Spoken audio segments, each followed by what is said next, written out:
Eto nga attorney, pag-usapan natin. Kumusta po attorney ang inyong reaksyon, especially ng inyo po o ng mga biktima po or mga kapamilya ng mga biktima ng war on drugs ngayong tapos na po itong confirmation of charges kay former President Rodrigo Duterte. Attorney Jojo. After a week, mukhang ang tingin namin, tuloy na to sa trial, no? Kasi yung napakinggan natin na presentations ng prosecution tsaka ng defense, at the very least, makikita mo, issues are joined. So, ang hirap namang isipin na sasabihin ng court na, wala ito, no? Dismiss natin tong case na to kasi walang laman. May laman nakita natin ano na I think na overcome na ng prosecution yung substantial grounds to believe na may nangyari at may kasalanan posibleng may kasalanan si Presidente Duterte. Of course, may mga defense ang kalaban. Therefore, the only logical thing is tignan natin lang yung mga ebidensya, no? I don't see this being dismissed as a case, pero dahil malinaw na may tunggalian na kung may kasalanan ba wala, may pinakita na may prosecution, yun naman importante. Ang palagay ko, feeling ko, tutuloy ito sa trial at yun naman ang dapat mangyari, ano? Makita nating lahat ang ebidensya ng prosecution at marinig din natin ang talagang depensa ng kampo ng Presidente Duterte. Kaya ang feeling ko, matutuloy ito sa trial at hopefully yung trial court chamber ngayon kasi magde-decide yan within 60 days, no? 60 days, sasabihin nila kung tuloy o hindi. Tapos kung tuloy yan, either the late part of the year or early next year, magkakaroon na po tayo ng trial. So we look forward to that. Alright. Eto sunod kong katanungan, Attorney Jojo. Puntahan natin yung prosecution team. Ano po ang masasabi ninyo doon sa mga performance o sa mga present ng prosecution team dito po sa nakalipas po ng mga proceedings? Ano-ano ba sa tingin nyo, attorney, yung mga malalakas na argumento or ebidensya na hindi po marerefute nitong defense ni former President Duterte? Yeah, of course, i-refute pa rin nila, no, kahit na ano yung lakas nun. Pero actually, I think yung very impressive sa akin as a lawyer, no, yung presentation ng prosecution, kasi methodical almost clinical yung kanilang presentation nung bakit nila inaakusahan ang Presidente Duterte for crimes against humanity, for murder, tsaka attempted murder. Ang nakakagitla talaga at alam naman natin na mangyayari din talaga to is ang kanilang ebidensya includes mga self-admission ni Presidente, no? Mga salita niya mismo na nagsasabing patayin, akong bahala sa mga pulis, huwag kayong matakot, ipapardon ko kayo, patayin niyo yan, I will really kill you, yung mga ganong words. Medyo ang hirap i-refute nun no? Although they tried. Yun ang mga bagay na ebidensya na ang hirap tibagin. I'm sure marami pa yon. Kasi yung pinakita sa atin is only tip of the iceberg. Hindi naman lahat nilabas yan. No? Hindi nga natin nakita kung sino yung mga witnesses. Pero marami pa rin silang mga documentation na kung saan pinakita nila yung tokhang is a real policy of the state. No? State-sponsored talaga yung killing. Tapos pinakita nila widespread tsaka systematic. That's because of a common plan, no? Yun yung mga, I think napakita nila na maayos yun no? May mga evidence sila, reference sa tab number, ganito. Pero ang pinakita nila, konti pa lang yon. Hindi pa lahat yon. Hindi pa natin nakikita yung mga testigo nilang personal. Kaya yun, mahirap. Ako, as a defense, ang lawyers, ako nahirapan akong isipin ano pa yung sasabihin ng defense against that. Although they try to refute it, pero ang tingin ko dun sa defense, ineffective, tsaka hindi masyadong impressive yung mga style nila. Kasi essentially, sinasabi lang ng defense, parang yung naririnig din natin noong 2016, 2017, di ba? Pag may sinabi si Presidente Duterte na ganun, I will kill, papatayin, patatabayin ko, papupulahin ko yung Manila Bay. The next day, yung mga spokesperson niya, si Abella, Andanar, or si Panelo, kahit si Harry Roque, sasabihin sa atin, joke lang yon. So essentially, yan din yung defense ngayon eh. Huwag yung pakinggan yan, joke only yan. Hindi yan tunay na ang nasa isip ng presidente. In fact, may sinabi pa sila na kung titignan nyo yung speeches na iba, ini-encourage yung human rights, di ba? Tapos yung mga ganitong police instruction na kailangan sumunod sa batas. Alam mo, pinapareho ko yan sa isang sitwasyon na isang lalaki, no, na binubugbog niya yung asawa niya. Binubugbog niya. Tapos sasabihin sa asawa niya, wag mo nang intindihin yung pagbubugbog ko sa iyo. Total, nagde-date naman tayo paminsan-minsan eh. Binibigyan naman kita ng mga regalo, binibigyan kita ng sing-sing, ng hikaw, ng... Wag mo intindihin yung pagbubugbog ko sa iyo. Parang gano'n yung defense nila eh.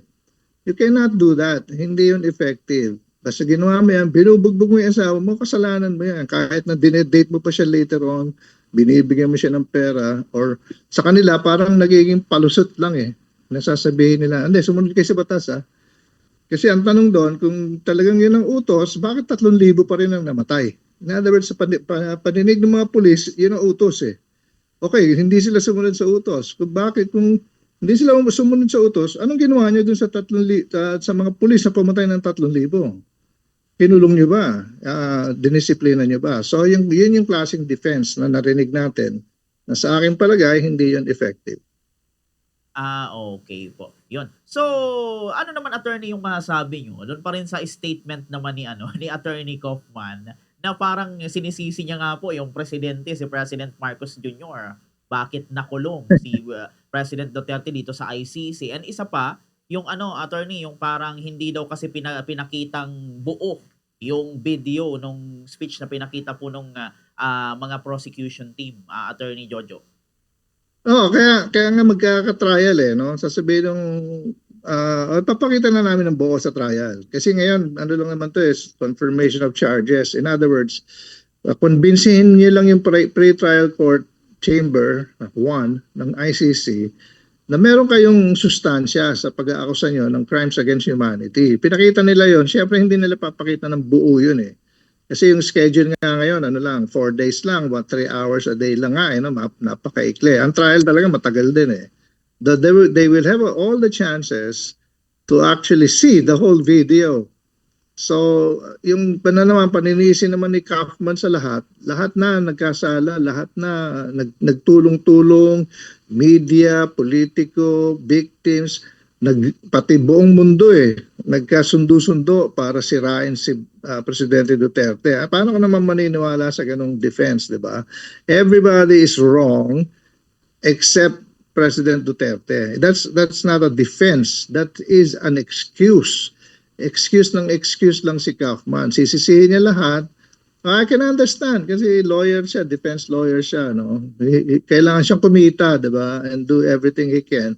Kahit na minsan makakagulat ba't niya ginagawa 'yon kasi mahina namang style 'yon.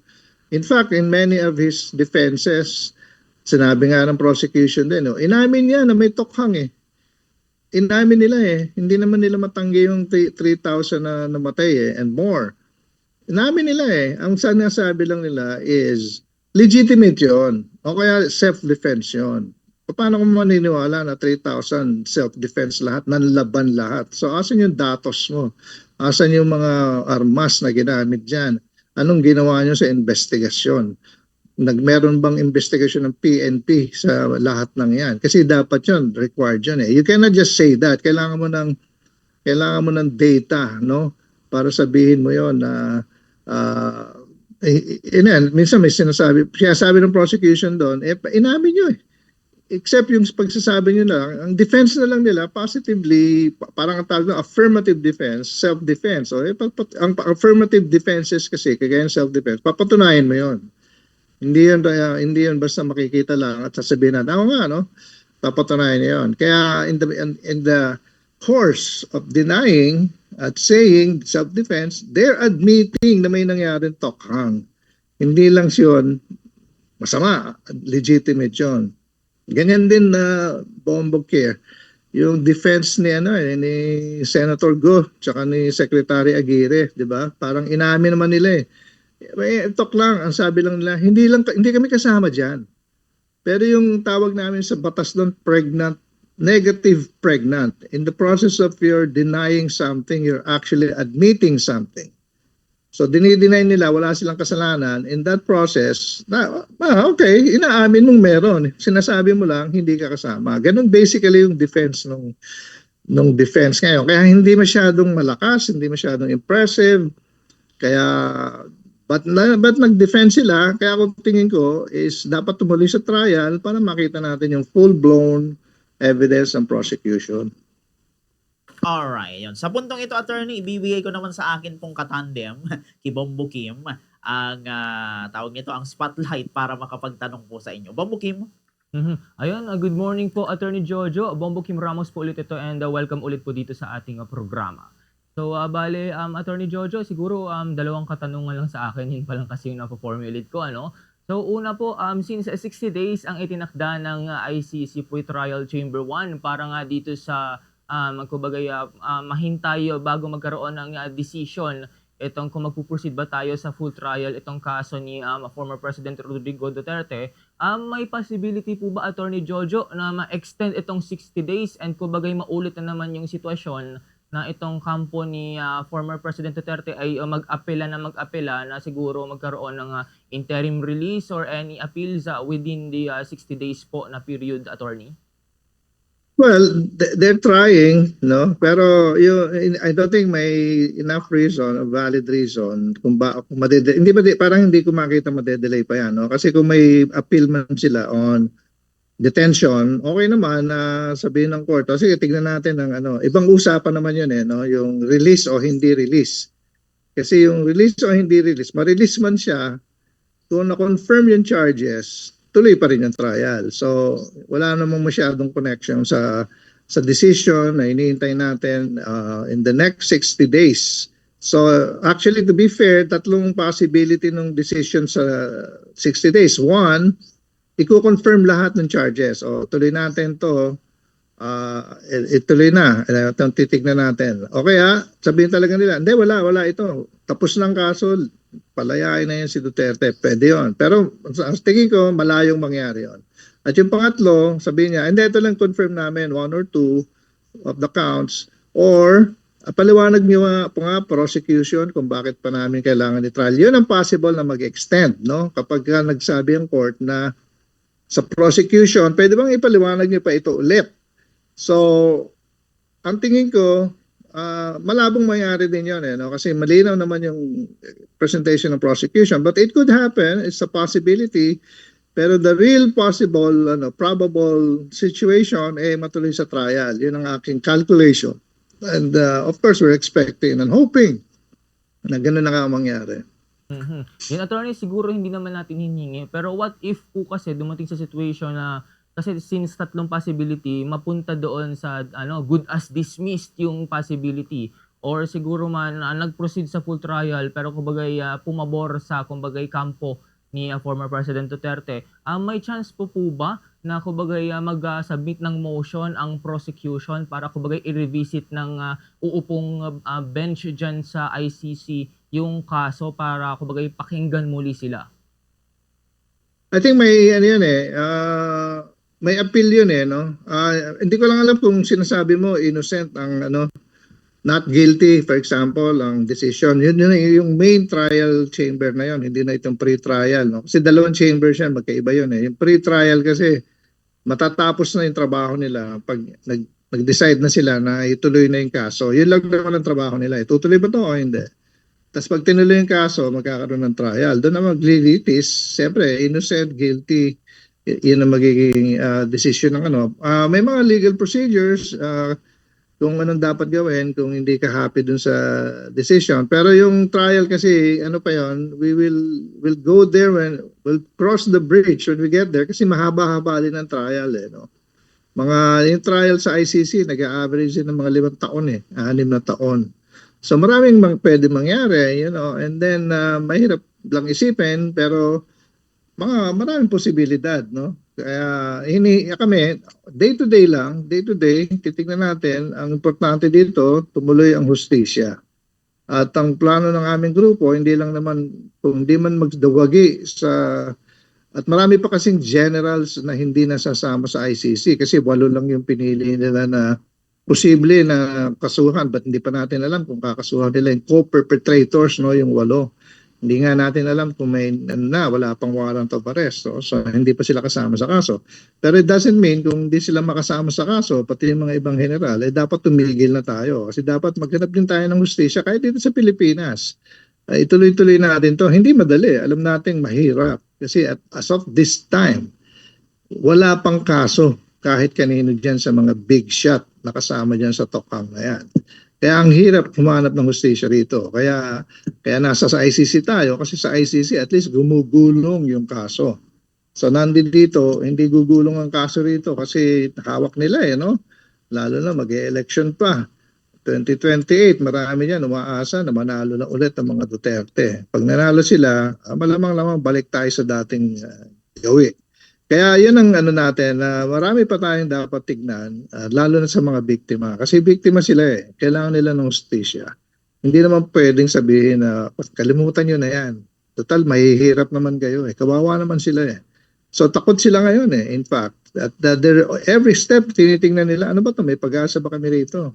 Any setback, nag-worry sila Kasi hanggang ngayon minsan yung iba sa kanila pinupuntahan pa ng police.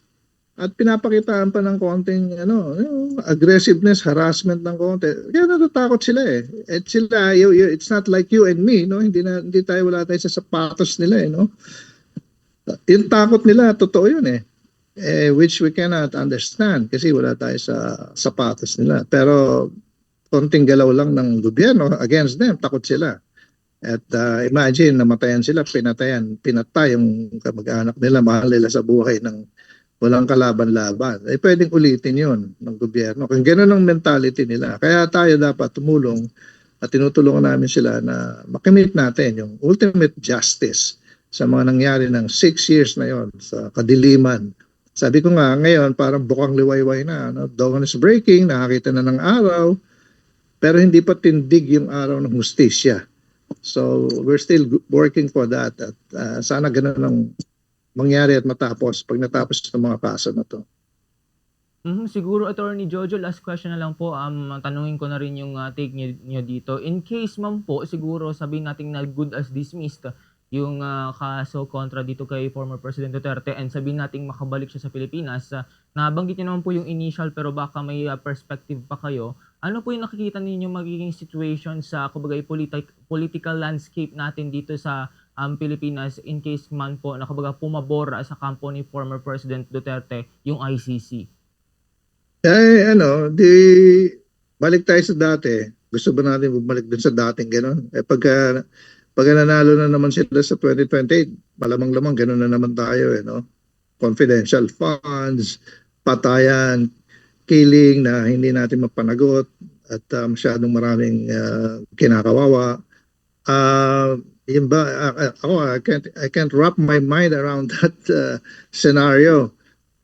Number 2, tingin ko hindi na mabalik si Presidente Duterte no. So mahirapan na siyang tingin ko kasi sa mukhang mukhang malakas yung prosecution and it's hard to see na magiging siya no, madi-declare siya not guilty. So yung mga scenario, okay, may scenario gano'n. So it's not gonna be a good scenario pag nangyari yung sinabi mo, Bombo Kim. Hanggang ngayon nga, hindi naman maliwanag pang future kasi 2028 is looming at alam naman natin kung sinong tatakbo dyan, nag-declare na at alam naman natin kung anong mga policies na dinaanan natin under them.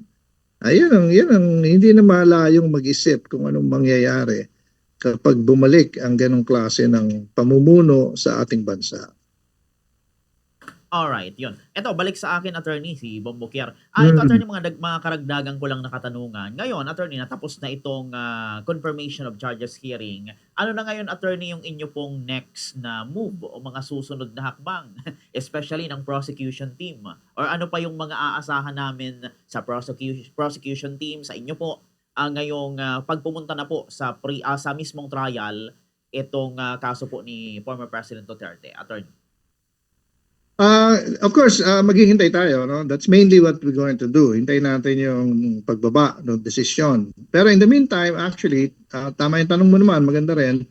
Nangangalap pa kami ng mga ng mga victims, no? Nagtatanong pa kami sino pa pang gustong mag-report ng nangyari sa inyo kasi alam mo sa dami ng victims Bembokir. Hindi lahat matapang na lumabas at sabihin ito po nangyari sa amin eh. Pero kinakala pa namin kasi pwede pa rin i-presenta yung ganong klaseng testimony tsaka the evidence sa trial mismo. So nangangalap pa kami at naghahanap pa kami ng mga victims na medyo natatakot lang pero ngayon magde-decide na sige, kukwento ko na at isasubmit namin sa ICC yung aming kwento. Yon, in the meantime, yun ang ginagawa namin. In the meantime, sumusuporta rin tayo doon sa mga victims ngayon na lumabas na, no?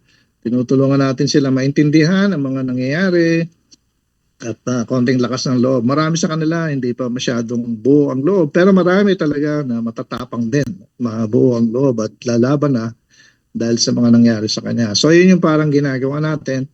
And then until makakita natin yung pagbaba ng desisyon, 30 days from now, bandang April, then okay, kung matuloy sa trial, magpe-prepare tayo sa trial. Mga victims na kasi ang pupunta doon at pwede nang maaaring gamitin na ng prosecution ng ilan sa kanila, no? Para maging testigo laban sa dating Pangulo. Opo. Pag natuloy ito, Attorney, sa trial, makikita ba namin kayo, Attorney, doon sa mismong trial? Well, nag-iisip na dumalo at kasi mahaba naman 'yon at siguro in one session or something. Baka makada kasi dapat nandiyan ako nung September kasi yung itong nangyari nung linggo dapat September pa 'yon, no, yung confirmation of charges. Pupunta sana ako noon eh. Kaya lang hindi natuloy 'yon, remember na postpone 'yon dahil sa mga motion ni Mr. Kaufman. Ito namang February na hindi na ako makapunta kasi medyo may conflict na yung aking schedule. Pero I'm hoping and we're planning na makapunta pag nga nagkaroon ng trial. Hindi ko lang alam kung kailan doon. Pero we're going to be looking for opportunity. Alright. Ito mga second to the last question na lang, Attorney. Ano naman yung inaasahan nyo, Attorney, na gagawin nitong defense? Pagka dumating na po sa mismong trial, Attorney? Gagawin ng sorry? Ng defense or ng kampo po ni former President Duterte?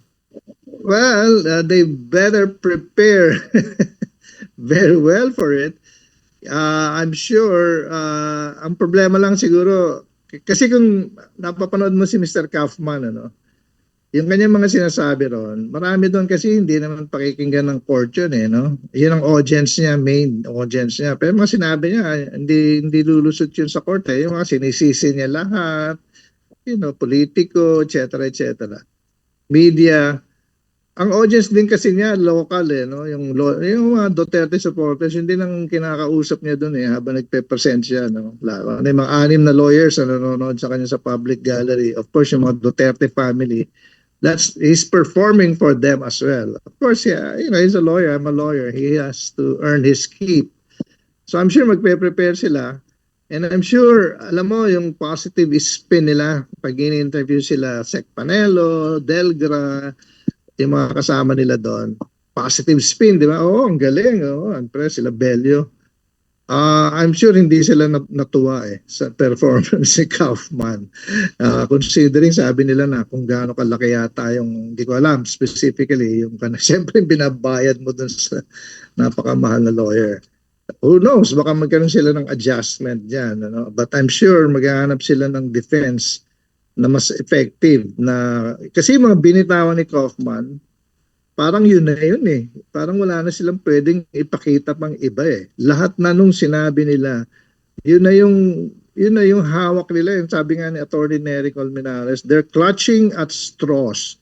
In other words, wala talaga silang, kung titignan mo yung mga sinabi niya, walang pundasyon yung defense nila Puro denial at sa dami ng prosecution evidence. Yung mga denial nila, empty eh. Sabi, huwag yung pakinggan yung sinabi ni Duterte, legitimate ito, self-defense ito. Hanggang doon na lang yun eh. And I don't know kung meron pa silang maipapasabog na defense na sasabihin nila, see, walang kasalanan si Presidente. So I'm sure within now and then, nagpe-prepare yan at dapat lang mag-prepare sila. Kasi nung in-interview yung isang abogado, I think si Delgar nung kahapon before the closing statement ni Kaufman, tinanong siya anong sasabihin ni Mr. Kaufman? Sabi ni Delgra, hindi ko po alam. So mukhang hindi nag-uusap no? Yun yung takeaway ko doon Baka ngayon, sumama na sila sa planning noon. Tapos si Panelo nga, sabi niya, trying to be accredited sa ICC. Ano ibig sabihin nun? Parang iniisip siguro nila, mas kaya nilang gamitin. Mas kaya nilang gawin yung trabaho ng defense kaysa kay Kaufman. But who knows? Yun ang tingin ko. If I were the defense, i-reorganize ko yan. At pag-isipang mabuti ano yung talagang mga defense. Pero meron pang isang issue actually, Ben Bombocare, na hindi pa resolba, although na-decision na, inappeal lang nila Kaufman, no? Palagay ko yun na lang pinaka nila pag-asa, yung question ng jurisdiction ng ICC. I think matatalo rin sila ron, pero yun na yung pinaka-effective na kina-question nila na dapat ba ang ICC ang trial nito, no? Naka-appeal yun So we will see kung anong decision ng ICC doon. Alright. Ito, attorney, maisingit ko lang na katanungan. Maiba ako, attorney. Kamakailan lang, attorney, in-announce ni VP Sara na tatakbo siya sa 2028 presidential election. Ano ang masasabi niyo ron, attorney? Parang hinahati na niya sinisigurado na niya na yung mga taong nagdududa or pumapapil pa sa kabila or naglalaro sa dalawang ilog o namamangka sa dalawang ilog, parang ito magdesisyon na kayo. Kanino ba kayo? Sa akin o sa kanila? Kasi may impeachment siya na darating next week, no? Next week yata parang hearing starting sa House, no? So I think politically, yung move niya is to, pressure yung mga tao na nasa fence. Kung akin ka, dito ka. Kung hindi, doon ka. Kasi magiging presidente ko, tandaan nyo. Ganun ang parang niya to, no? Pahiwatig niya. Kaya may isang partido yata na hindi na pipirma ng impeachment complaint. Parang ganun yung nagiging development. But we will see next week. That's just what it is, no? I mean, alam niya kasi yung impeachment, I don't think may kinalaman sa ICC essentially yon, pero siyempre kagip na rin yung nangyayari sa ICC na kailangan nilang talagang reorganize na, consolidate na ng kanilang mga forces. Yung move ni VP Sara is I think one of consolidation of forces. Kung sa akin kayo, luminya na kayo. Kasi mahaba-haba pa to, 2 years pa to, pero gusto kong makita na nakalinya na kayo sa akin ngayon pa lang. Ayun yung magiging problema ng mga politiko kung anong gagawin nila. Kaya nandun tayo parating na tayo sa exciting part. At next week na ngayon, lalo na impeachment nga, sinong boboto for impeachment? Kasi pag na-impeach si Sara, punta sa Senado. Pag napunta sa Senado, unlike yung ginawa ni Chis Escudero, ni railroad niya na hindi matuloy, ito palagay ko pag napunta sa Senado matutuloy. Whether or not makukonvict siya doon, isa pang usapan. Pero kapag natuloy sa Senado, magkakaroon din ng trial. Imagine, dalawa mag-ama nagta-trial, no? at least, pag nag-trial, makikita natin yung ebidensya ng prosecution again. At mainly, yung ebidensya ng prosecution, siyempre, I'm sure, lalabas yung mga bank accounts ng mga Duterte. Maaaring hindi siya makonvict, maaaring makonvict siya, pero makikita natin yung istorya tungkol dyan sa mga bank accounts na yan, confidential funds, gaano ba kadaming pera nila, kasi nakakaduda rin sa dami ng pera nila, hindi mo alam kung saan ang gagaling yan Wala naman silang negosyong malinaw, pero ang dami nilang gastos ngayon, no? Sa ICC lang, mga biyahe lang, you wonder kung saan galing yan. So lalabas yun. Kaya ngayon talaga, linyahan na ngayon. Parang I'm sure, If I were her, iiwasan ko yun. Siguro yun ang gusto niyang iwasan din. Ayaw niya ng trial, I'm sure. And pag nag-trial, hindi niya mapipigilan, masasabi na yung AMLAC, di ba? And makikita natin kung ano talaga yung sitwasyon. Mga claims kasi, kung ano si Senator Trillanes is claiming a lot of things. No? I want to see kung totoo ba yun, di ba? So, kung ikaw si Madam Duterte, gagawa ka ng paraan para hindi ka umabot. Kaya yun, tingin ko yung bakit siya nag-declare ka agad na pinuliticize na kaagad, weaponized na. Akin ka ba o hindi? Para malinaw na sa inyo mga congressman, mag-decision kayo ngayon kung sa akin kayo o hindi. Kasi as of now, to be fair, to be honest, merong Duterte vote, no? At talagang nung senatorial 2025 nanalo marami ang Duterte candidates, no? So tingin mo pag analyst ka, makikita mo na maraming boto pa rin at pupunta kay Sara Duterte. At saka baka manalo, di ba? Yan yung possibilities. Kaya siya naman, dahil baka manalo ako, malamang-lamang, pag walang nangyaring masama, luminya na kayo sa akin ngayon kasi magiging presidente na ako sa 2028. Ganun yung tingin ko dyan, Bob Bukil. Alright, yun. Eto, attorney, bago tayo matapos, siguro ano na lang yung maiiwan nating mensahe, attorney, sa mga tao sa Pilipinas, sa mga nakikinig sa atin ngayon, in connection, and even sa mga biktima ng war on drugs, in connection po dito sa pinag-usapan po natin. Attorney. Sabi nga ng mga Bisaya, padayon, tuloy lang. At ang tingin ko ang objective talaga rito is to see justice. Kasi kung may impunity, taong may pumatay at walang hindi natin napanagot, impunity. Wasak ang konstitusyon natin, wasak ang sovereignty natin. Huwag na tayong mag-pretend na tayo democratic at constitutionally based tayo. Kasi wasak eh.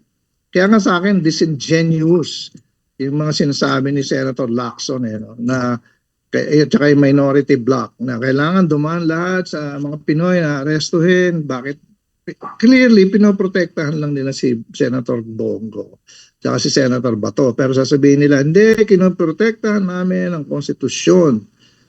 Alam mo, napaka-hypocritical nun eh. Kasi nung nangyayari itong patayan na to, when Rodrigo Duterte was systematically destroying our constitution, killing people without due process, nasan sila? Pinotektahan ba nila yung constitution na yun? May sinabi ba sila?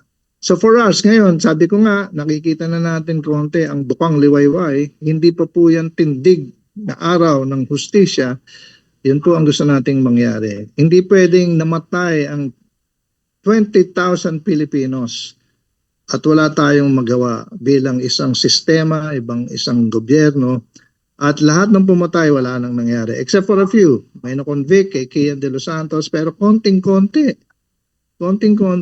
At hindi po yun dapat ang maging sistema sa Pilipinas. Dapat po ang sistema sa Pilipinas ay hustisya para sa lahat. Hindi lang para sa mayayaman. Kasi pag mayaman ang namumroblema, kagaya sa mga flood control na yan, ang dami nilang bugadong kagaya ko nababayaran ng hindi ako kasama doon nababayaran ng malaki para makalusot sila at marami sa kanila nakakalusot dahil mayaman sila. Pag ikaw'y mahirap, pinatay na yung kamag-anak mo, wala ka pang remedy, hindi ka pa makahanap ng hustisya. Ganun ba ang dapat ang gusto natin para sa ating mga anak, mga apo? Ganitong bansa na hati ang hustisya, pang mayaman at pang mahirap. Sana hindi ganon. At yan ang pinaglalaban natin. Kaya yung mga biktima na yan, sila yung mahirap obviously. Hindi pwedeng mawalan sila ng pag-asa. At hindi pwedeng ang hustisya natin ay gumulong ang silang ginugulungan. At hindi sila nakakaabot ng hustisya para sa kanilang mga pangailangan. So tuloy lang ang ating gagawin, ang ating laban at para sa lahat. Sana yun ang maging natin, pag-asa natin na huwag nating payagan kasi pag tayong naging biktima ng walang hustisya, napakasakit po at napakahirap po. Kasi ako may mga kliyente po ako na talagang kung hindi mo tutulungan, walang mangyayari sa kanila kawawa naman. Pag kayong patayin natin lahat yan. Pag kayo yung tinamaan ng pagpapatay na yan, teka muna, makikita nyo na hindi po ito tama. Dapat lang na hustisya lang ang ating pairalin At ngayon, dahil nangyayari naman, gumugulong sa ICC, nagkakaroon na tayo ng pag-asa, tuloy lang natin.